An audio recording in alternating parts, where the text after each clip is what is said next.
இந்த அறிக்கையை மாண்புமிகு பிரதமர் அவர்களும் மாண்புமிகு ஆளுநர் அவர்களும் படிக்க வேண்டும் என்று நான் கேட்டுக் கொடுக்கிறேன். படிக்காம எந்த நிகழ்ச்சிக்கும் போயிடாதீங்க. நீங்க கொடுக்கிற அறிக்கை தான் அது. கிராமப்புற பொருளாதாரத்தோட முதுகெலும்பா இருந்து வந்த மகாத்மா காந்தி பெயரில் அமைந்துள்ள 100 நாள் வேலை திட்டத்தை ஒன்றிய பாஜக அரசு காலி பண்ணிட்டு வேற பேர்ல புது திட்டத்தை கொண்டு வந்திருக்காங்க.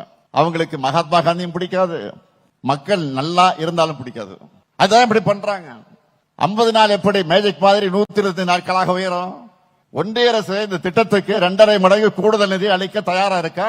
120 நாள் அப்படின்னு ஒன்றிய பாஜக அரசு சொல்லி இருப்பதற்கு எந்த கேரண்டியும் கொடுக்கல.